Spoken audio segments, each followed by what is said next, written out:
Hello student, आज हम लोग इंग्लिश सब्जेक्ट में ग्रामर में आज का हमारा जो टॉपिक है वह है टेंस में प्रेजेंट परफेक्ट कॉन्टिन्यूअस टेंस। जैसा कि हमने प्रेजेंट परफेक्ट कॉन्टिन्यूअस टेंस के अफर्मेटिव सेंटेंस के बारे में हमने ऑलरेडी आपको बता दिया हूं। उसमें कुछ रूल्स भी आपको लिखवा दिया गया था। इसमें सिंस और फॉर की क्या समस्या होती है, कहाँ लगाया जाता है, ये सब डिटेल्स में लिख करके सब बता दिया गया है। उसको अच्छी तरीके से स्टडी कर लेंगे आप तो सिंस और फॉर लगाने की कोई समस्या नहीं रह जाएगी। अब इस टेंस में जो नेगेटिव सेंटेंस का स्ट्रक्चर हमने दिया है, अफर्मेटिव सेंटेंस में भी स्ट्रक्चर यही था, बस थोड़ा सा अंतर होता क्या है, किसी सहायक क्रिया के बाद नॉट का प्रयोग कर लेते हैं और बाकी सारी चीजें वही रहती है। अगर एक कोई रूल अगर आपने तैयार कर लिया तो उसी के बेस पे आप इस टेंस के सारे सेंटेंसों के नियम को आप नियम से उसको तैयार कर लेंगे, याद कर लेंगे। हर एक चीज का अपना एक सिस्टम होता है, कैसे किसी चीज को बनाया जाता है। इसलिए आप हर एक टेंस में देखे होंगे कि जो उस टेंस की अफर्मेटिव सेंटेंस के रूल होते हैं, निगेटिव में थोड़ा सा परिवर्तन करते हैं और जब हम इंट्रोगेटिव में जाते हैं तो उसमें भी थोड़ा सा परिवर्तन करके हम उस रूल को बना लेते हैं और उसके बेस पर हम टेंस को पहचान कर उसका अनुवाद बना लेते हैं। आगे हम से वही चलते हैं निगेटिव सेंटेंस में। निगेटिव सेंटेंस में जैसा आप देख रहे हैं कि हमने रूल को यहाँ पे लिख दिया है, सब्जेक्ट प्लस हैज या have plus not plus been plus verb का ING form plus object plus other word plus since या फॉर प्लस टाइम। ये इंट्रोगेटिव सेंटेंस में भी आएंगे, बस इसमें क्या करना होगा, थोड़ा सा इनकी सहायक क्रियाओं को हम सब्जेक्ट से पहले ला देते हैं तो स्ट्रक्चर आप किसी भी सेंटेंस का बना लेते हैं। फिलहाल जैसे हम इंट्रोगेटिव सेंटेंस में आएंगे तो उसको हम बना करके बताएंगे कि कैसे बनाया जाता है। फिलहाल इसके पहले भी आप जो टेंस पढ़ाए गए हैं उसमें भी आप उसके प्रोसेस को देखे होंगे और आप देखते जाइए। अगर इतना कंटिन्यू यदि आप वीडियो को देखते रहते हैं तो निश्चित रूप से आप में आकस्मिक सुधार होगा और बहुत कुछ आप इसके माध्यम से सीख लेंगे। आप प्रतिदिन वीडियो को देखते रहिए, समझते रहिए। उसमें यदि कोई त्रुटि महसूस आपको होती है, कोई आपको समस्या महसूस होती है तो कमेंट बॉक्स में करेंगे तो उसका समाधान हम लोग देंगे। वैसे फिलहाल आप लोग एक लेबोरियस स्टूडेंट हो, मेहनत करते हो, इसमें कोई संदेह नहीं है। जो इस वीडियो को देखता है मैं जानता हूँ कि काफी लेबर करता होगा, मेहनत करता होगा, मेहनत से पढ़ता होगा, तभी वो इसको देख रहा है और उसके अनुसार वो फॉलो करते हुए आगे के नियमों को वह तैयार करने की कोशिश कर रहा होगा। हम अब बताते हैं एग्जाम्पल देकर कि इस सेंटेंस में हम अनुवाद कैसे बनाएंगे। हम एक एग्जाम्पल देते हैं, जैसे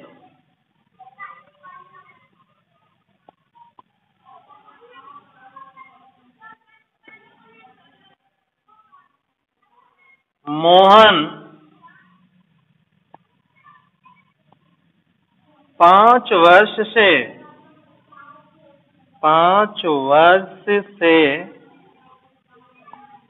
इस विद्यालय में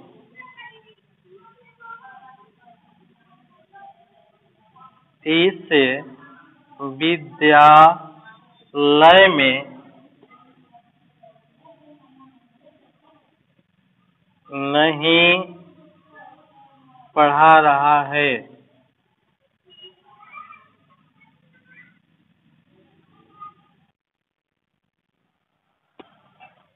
मोहन 5 वर्ष से इस विद्यालय में नहीं पढ़ा रहा है।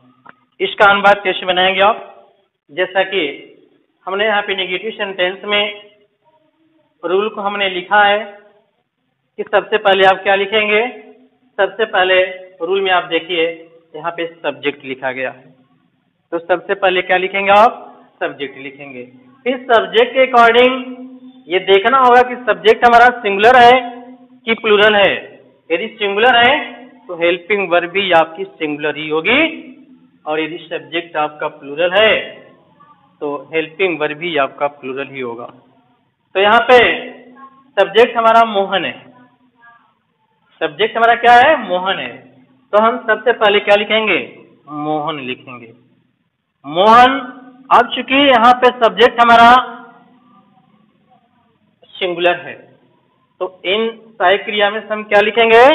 हैज लिखेंगे, क्योंकि यह सिंगुलर के लिए ही प्रयोग किया जाता है और यह प्लूरल के लिए प्रयोग किया जाता है। तो सब्जेक्ट के अनुसार हमारा जो हेल्पिंग वर्ब सिंगुलर होगा वह क्या होगा? हैज होगा। तो यहाँ पे आप हैज लिखेंगे। और उसके बाद वाक्य चूंकि नकारात्मक है, निगेटिव है, इसलिए आप इन सहायक क्रियाओं के बाद नॉट का प्रयोग करेंगे। तो यहाँ लिख देंगे नॉट। और उसके बाद क्या लिखना है? बीन लिखना है। क्या लिखना है? बीन। तो यहाँ पे आप लिख देंगे बीन। उसके बाद क्रिया का आईएनजी फॉर्म लिखना है। क्या लिखना है? क्रिया का आईएनजी फॉर्म लिखना है। तो मोहन क्या नहीं कर रहा है? पढ़ा नहीं रहा है। तो क्रिया क्या हुई? पढ़ा रहा है, यानी इसकी अंग्रेजी में टीच होगी। तो टीच के लिए यहाँ पे क्या लिख देंगे? यहाँ पे टीच, और इसमें जोड़ना क्या है? आईएनजी फॉर्म जोड़ना है, इसलिए यहाँ पे क्या कर देंगे? टीचिंग। और कहाँ नहीं पढ़ा रहा है? इस विद्यालय में। तो इस विद्यालय में की अंग्रेजी इन, इस विद्यालय में, दिस स्कूल। कब से नहीं पढ़ा रहा है? 5 वर्ष से नहीं पढ़ा रहा है। तो 5 वर्ष हमने आपको इसके पहले सिंस और फॉर के बारे में अच्छी तरीके से बता दिया था कि सिंस किसके साथ लगता है और फॉर किसके साथ लगता है। तो यह 5 वर्ष से है। तो 5 वर्ष क्या है? ये अनिश्चित टाइम है। कैसा टाइम है? अनिश्चित। तो अनिश्चित समय को बोध कराने वाले जो वर्ड हैं उन्हें आपको बताया था, वो होता है फॉर। तो यहाँ लिख देंगे फॉर, और उसके बाद 5 वर्ष है तो 5 years लिख देंगे।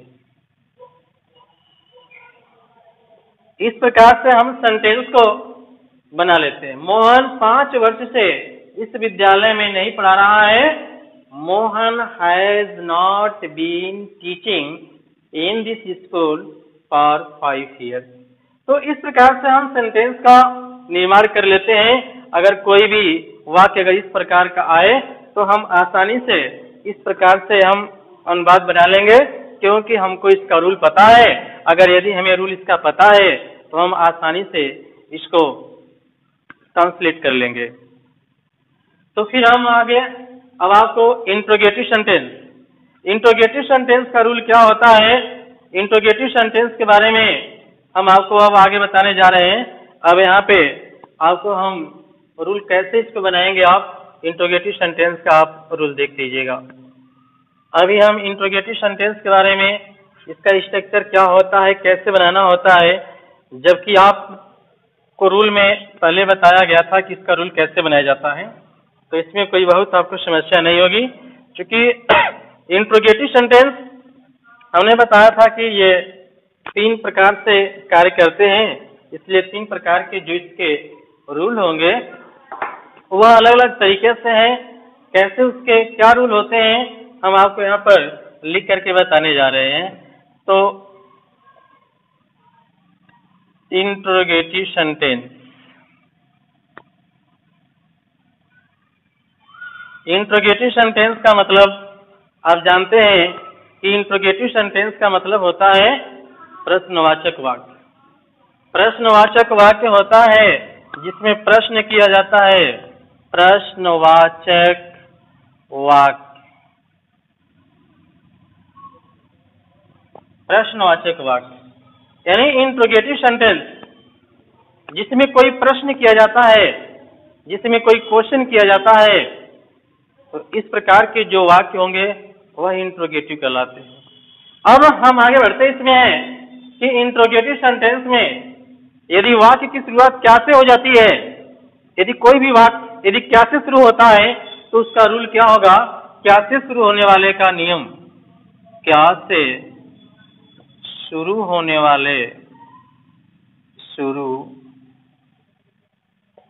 वाले वाक्य क्या से जब शुरू होगा तो इसका रूल क्या होगा। हम रूल यहां पर आपको बता रहे हैं कि रूल क्या होगा। जब भी किसी भी टेंस में किसी भी सेंटेंस का यदि क्या से शुरू होता है तो सबसे पहले हम उस टेंस की सहायक क्रिया लिखते हैं। क्या लिखेंगे, सहायक क्रिया लिखेंगे। तो यहाँ इसकी सहायक क्रिया हो जाएगी हैज या हैव होगी plus subject plus being plus verb का ING form plus object plus other word plus since या for plus time plus last में क्वेश्चन मार्क कर देंगे। ये हमारा जो रूल होगा, सबसे पहले हम क्या लिखेंगे, हैज या have plus subject plus been plus verb का ING form plus subject plus other word plus since या फॉर प्लस टाइम। ये हमारा स्ट्रक्चर हो गया। ये स्ट्रक्चर कब काम करेगा, जब क्या से शुरू होगा। जब क्या से शुरू होगा तब हम इसका प्रयोग करेंगे। जैसे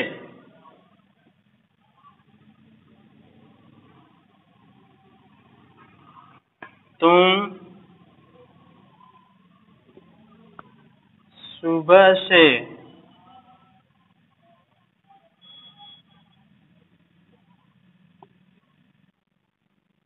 वाक्य की शुरुआत अब यही हम क्या कर देते हैं, क्या, क्योंकि हमने स्ट्रक्चर में आपको दिया है कि वाक्य की शुरुआत जब क्या से हो जाए तो हम लिख देंगे क्या। क्या तुम सुबह से अपना कार्य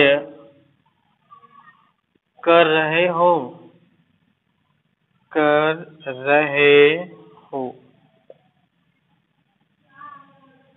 क्या तुम सुबह से अपना कार्य कर रहे हो।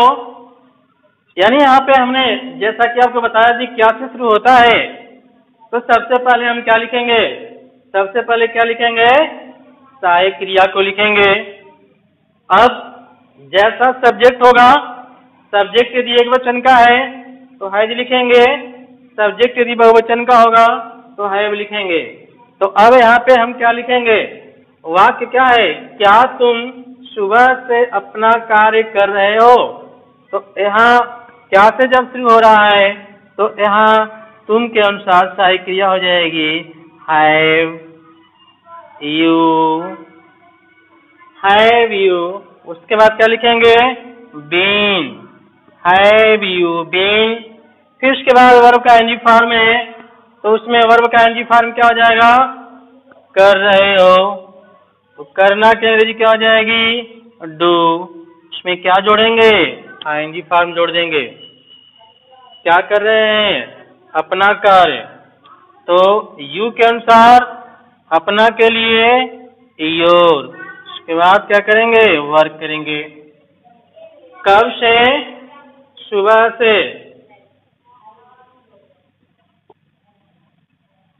सिंस मॉर्निंग, क्योंकि यहाँ पे जो टाइम दिया गया है सुबह से, तो सुबह क्या है, एक निश्चित टाइम है। जब कोई निश्चित टाइम हो जाएगा तो उसके लिए सिंस का प्रयोग करेंगे, और जब कोई अनिश्चित टाइम होगा तो फार का प्रयोग करेंगे। तो यहाँ पे जो देख रहे हैं आप, सुबह से है तो यह एक निश्चित टाइम है। सुबह सुबह में ही होगी, दोपहर दोपहर में ही होती है, शाम शाम को ही होगी। वह किसी के कहने पर उसमें कोई परिवर्तन नहीं होता, क्योंकि यह निश्चित टाइम है, ये अपने समय पर ही होती है। इसलिए निश्चित समय के लिए यहाँ पे सिंस का प्रयोग करेंगे। अब हम आपको एक और भी आगे रूल बताते हैं कि इसमें जो वाक्य की शुरुआत हमने बता दिया कि क्या से होती है। अब इसके बाद चलिए, अगर कोई प्रश्न सूचक शब्द वाक्य के बीच में हो जाए तब क्या करेंगे आप? यदि वाक्य के बीच में यदि कोई वाक्य आ जाता है तो इसमें बहुत कुछ आपको नहीं करना होगा, थोड़ा सा इसमें ध्यान देने की जरूरत है। आपको बहुत परेशान होने की आवश्यकता नहीं है, क्योंकि हर एक चीज का अपना रूल होता है और वह रूल के ही अनुसार कोई कार्य होता है। जैसे हमने रूल ये बताया आपको कि यदि कोई वाक्य के बीच में हो जाए, वाक्य के बीच में हो जाए, वाक्य के बीच में कोई प्रश्न सूचक शब्द हो, वाक्य के बीच में प्रश्न सूचक शब्द हो तो नियम, क्या नियम उसका होगा, यही आपको जानना है। तो ये आपको जानना है, जैसा कि इसके पहले वाले रूल में आपने देखा क्या से जब शुरू होता था तो सहायक क्रिया क्या होती थी? हैज या have plus subject plus been plus verb का NG form plus object plus other word plus since या फॉर प्लस टाइम।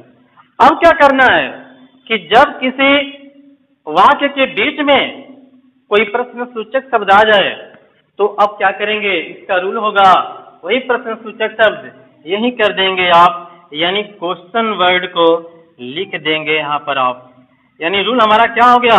यानी क्वेश्चन वर्ड हो गया, क्वेश्चन वर्ड प्लस हैज या have plus subject plus been plus verb का NG form plus object plus other word plus since या for plus time, और last में question mark कर देंगे। तो यहाँ पे बहुत कुछ परिवर्तन नहीं किया गया, बस थोड़ा सा ही परिवर्तन किया गया है कि इन्हीं हेल्पिंग वर्ब के पहले उस क्वेश्चन वर्ड को लिख लेना होता है।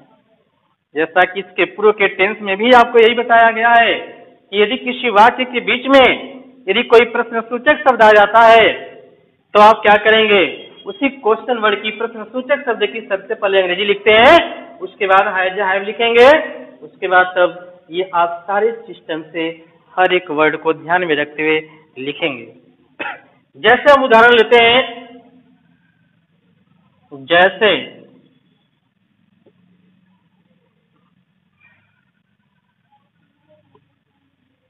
राम 4 दिन से, राम 4 दिन से क्या कर रहा है, क्या कर रहा है, क्वेश्चन मार्क। राम 4 दिन से क्या कर रहा है?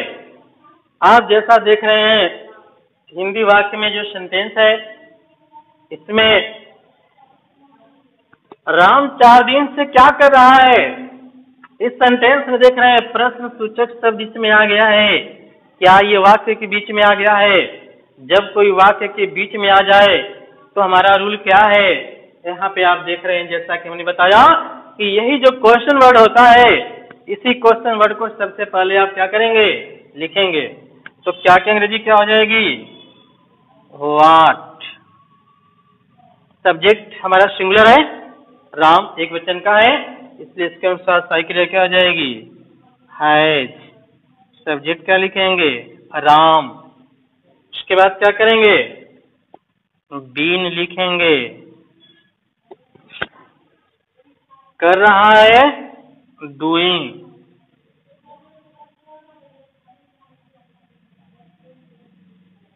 अब इसमें कोई ऑब्जेक्ट और अदर वर्ड नहीं है तो कोई बात नहीं, छोड़ देंगे। अब क्या करेंगे? यहां समय दिया हुआ है 4 दिन से, 4 दिन से, तो चूंकि ये 4 दिन हमने इसके पहले आपको बता दिया, अगर कोई डे लिखा गया है तो उसके लिए फॉर का प्रयोग करेंगे, वह निश्चित टाइम होता है, इसलिए इसके लिए फॉर का प्रयोग करेंगे और जितना दिन है वहां पे लिख देंगे फॉर 4 डेज करेंगे। तो देख रहे हैं आप, जैसा कि हमने आपको बताया कि यदि किसी वाक्य के बीच में कोई प्रश्नसूचक शब्द आ जाए तो सबसे पहले क्या करेंगे, उसकी अंग्रेजी लिखेंगे, फिर सब्जेक्ट के अनुसार सहायक क्रिया करेंगे, उसके बाद सब्जेक्ट लिखेंगे, उसके बाद बीन कर लेंगे, उसके बाद क्रिया का एनजी फॉर्म, ऑब्जेक्ट और अदर वर्ड करते हैं, अगर नहीं है तो कोई बात नहीं है, फिर लास्ट में सिंस या फॉर में से जैसा देख लेंगे। टाइम यदि हमारा अनिश्चित है तो फॉर का प्रयोग कर लेंगे, निश्चित रहेगा तो सिंस का प्रयोग करेंगे। तो यहाँ 4 दिन है, ये अनिश्चित टाइम है, इसलिए फॉर का प्रयोग करके इसको हम समय को लिख लेंगे। अब हम आगे आप लोगों को थोड़ा सा और बताते हैं इंट्रोगेटिव सेंटेंस में। इंट्रोगेटिव सेंटेंस में यदि कौन शब्द आ जाए तब उसका रूल क्या होगा, उसका अनुवाद आप कैसे बनाएंगे अब हम आपको बताने जा रहे हैं। इसको ध्यान से थोड़ा आप देखिएगा, क्योंकि इसके पूर्व वाले वीडियो में भी आपको टेंस के बारे में बताया गया है कि क्या यदि वाक्य में यदि कौन शब्द आ जाता है तो उसका अनुवाद कैसे बनाएंगे। उसका अनुवाद बनाने का जो नियम होगा आप उसको भी ध्यान में रखते हुए इस वाले सेंटेंस को भी आप ध्यान में रखेंगे।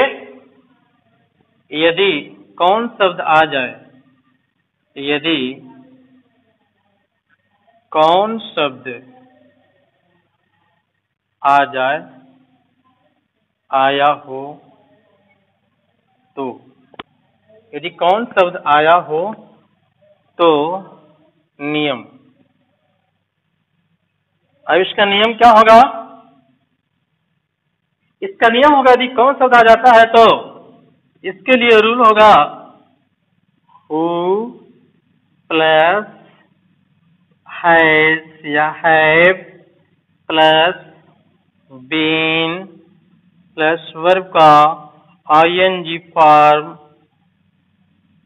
Plus object plus other word plus question mark. यदि कौन शब्द आ जाए तो सबसे पहले हम क्या लिखेंगे, कौन शब्द आ जाए तो वो लिखेंगे, उसके बाद देख लेंगे कि इससे एक वचन का बोध हो रहा है कि बहुवचन का बोध हो रहा है। एक वचन का बोध होगा तो हैज लगाएंगे, बहुवचन का बोध होगा तो हैव लगाएंगे, और सारे वर्ड को क्रमशः नियम के अनुसार आप लिख लेंगे। जैसे हम एक उदाहरण लेते हैं,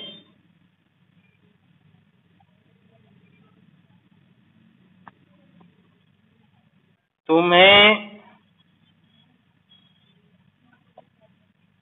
3 वर्ष से, तुम्हें 3 वर्ष से कौन पढ़ा रहा है।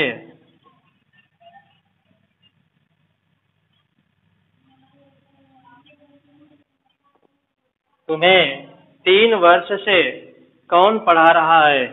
इसमें कौन शब्द आ गया, अगर कौन शब्द आ जाता है तो सबसे पहले हमारे रूल के अनुसार हम क्या लिखेंगे, हु लिखेंगे। तो पढ़ाने का कार्य कोई एक ही व्यक्ति कर रहा है तो सिंगुलर हुआ, एक वचन का हुआ, इसलिए उसके अनुसार सहायक क्रिया हम क्या लगाएंगे, हैज लगाएंगे। तो सबसे पहले हम क्या लिखेंगे, हु लिखेंगे, उसके बाद क्या करेंगे, हैज लिखेंगे, उसके बाद क्रमशः आगे बढ़ते जाइए, बीन लिखेंगे, उसके बाद क्रिया में एनजी फॉर्म लगाना है। तो इसमें क्रिया क्या है, पढ़ा रहा है, तो पढ़ाना की एनर्जी क्या होती है, टीच। तो टीच में आईएनजी फॉर्म आप जोड़ेंगे तो क्या हो जाएगा, टीचिंग हो जाएगा।